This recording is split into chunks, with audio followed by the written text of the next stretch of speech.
അസ്സലാമു അലൈക്കും വറഹ്മത്തുള്ളാഹി. വെറുതെ ഒരു ഫ്രീ ടൈം കിട്ടിയപ്പോൾ ഒന്ന് കടൽ കാണാൻ ഇറങ്ങിയതാണ്. നൂറുകണക്കിന് തൊഴിലാളികൾ, പൊക്കുവന്മാർ അവരുടെ ജോലിയിൽ വ്യാപൃതരാണ്. ഞാനിങ്ങനെ ആലോചിക്കുകയായിരുന്നു, ഇവരൊക്കെ വീട്ടിൽ അവർക്കുള്ള 3 4 മക്കളെ പരിപാലിക്കുന്നതിന് വേണ്ടി കൂട്ടായിട്ട് എത്ര മനോഹരമായിട്ടാണ് അവർ ജോലി ചെയ്യുന്നത്. ഈ കടലിലും കരയിലും എത്ര ആളുകൾക്കുള്ള വിഭവങ്ങളാണ് അള്ളാഹു ഒരുക്കി വച്ചിരിക്കുന്നത്. അവർ അവരുടേതായ മേഖലയിൽ മനോഹരമായി അധ്വാനിക്കുന്നു, അതിലൂടെ ഒരു കുടുംബം പുലർത്തുന്നു.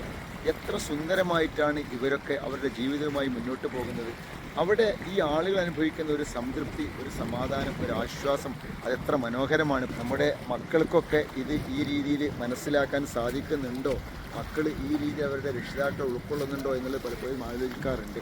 നബി സല്ലല്ലാഹു അലൈഹി വസല്ലം ഒരിക്കൽ ഒരു സ്വഹാബി വന്നിട്ട് യാചിക്കുകയാണ്, പ്രവാചകരെ എനിക്ക് എന്തെങ്കിലും തരണമെന്ന് ആവശ്യപ്പെടുമ്പോൾ നബി സല്ലല്ലാഹു അലൈഹി വസല്ലം അദ്ദേഹത്തോട് ചോദിക്കുന്നു, വീട്ടിൽ എന്തുണ്ട്? അദ്ദേഹം പറയുന്നത്, വീട്ടിൽ ചില ഇരുമ്പിൻ്റെ കഷ്ണങ്ങൾ, അതേപോലെ തന്നെ 1-2 വസ്തുക്കൾ മാത്രമേ ഉള്ളൂ. അത് കൊണ്ടുവരാൻ വേണ്ടി ആവശ്യപ്പെടുന്നു. നബി സല്ലല്ലാഹു അലൈഹി വസല്ലമയുടെ സദസ്സിലേക്ക് അദ്ദേഹം അത് കൊണ്ടുവരുന്നു. ആ വില കുറഞ്ഞ വസ്തുക്കൾ, എന്തോ ചില വസ്തുക്കൾ, അത് ആരെടുക്കാനുണ്ടെന്ന് ചോദിച്ചപ്പോൾ ഒരു സഹാബി പറഞ്ഞു, 1 ദിർഹമിന് ഞാനതെടുക്കാം. നബി സല്ലല്ലാഹു അലൈഹി വസല്ലം പറഞ്ഞു, അതിൽ കൂടുതൽ ആര് വില നൽകും? ഒരാൾ പറഞ്ഞു, ഞാൻ 2 ദിർഹമിന് അതെടുക്കാം. അങ്ങനെ ആ സാധനം വിൽക്കുന്നു.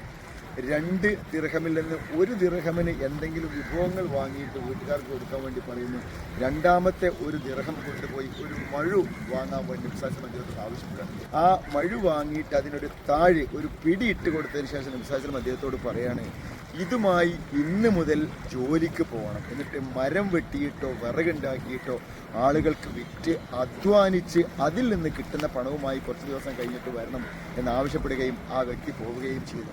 ദിവസങ്ങൾ കഴിഞ്ഞ് അദ്ദേഹം തിരിച്ചു വരുമ്പോൾ 15ഓളം ദിർഹംസുമായിട്ടാണ് അദ്ദേഹം തിരിച്ചു വരുന്നത്. പറയുകയാണ് അദ്ദേഹത്തോട്, ഇങ്ങനെ അധ്വാനിച്ച് ജീവിക്കലാണ് യാചിച്ച് ജീവിക്കുന്നതിനേക്കാൾ മനോഹരം. നോക്കൂ പ്രിയപ്പെട്ടവരെ, എത്ര സുന്ദരമായിരിക്കും നമ്മുടെ ജീവിതം. നാം അധ്വാനിക്കുന്നു, അതിലൂടെ നമ്മുടെ കുടുംബങ്ങളെ പുലർത്തുന്നു. അതിൽ നാം കാണിക്കുന്ന ആ കമ്മിറ്റ്മെൻറ്റ് എത്ര ആശ്വാസവും സന്തോഷവുമാണ് നമുക്ക് നൽകുന്നത്. അതോടൊപ്പം നമ്മുടെ മക്കൾ മനസ്സിലാക്കണം, ഇത്രയും പ്രയാസപ്പെട്ടിട്ടാണ് ഒരു രക്ഷിതാവ് കുടുംബം പുലർത്തുന്നത് എന്നുള്ളത്. ആ ഒരു സന്തോഷമാണ് ജീവിതത്തെ മുന്നോട്ട് കൊണ്ടുപോകുവാനുള്ള സംതൃപ്തിയും സമാധാനവും നമുക്ക് ലഭിക്കുന്നത്. അത് ഉണ്ടാകുമ്പോഴാണ് ജീവിതം ധന്യമായി മാറുന്നത്. എല്ലാവർക്കും നന്മകൾ ആശംസിക്കുന്നു.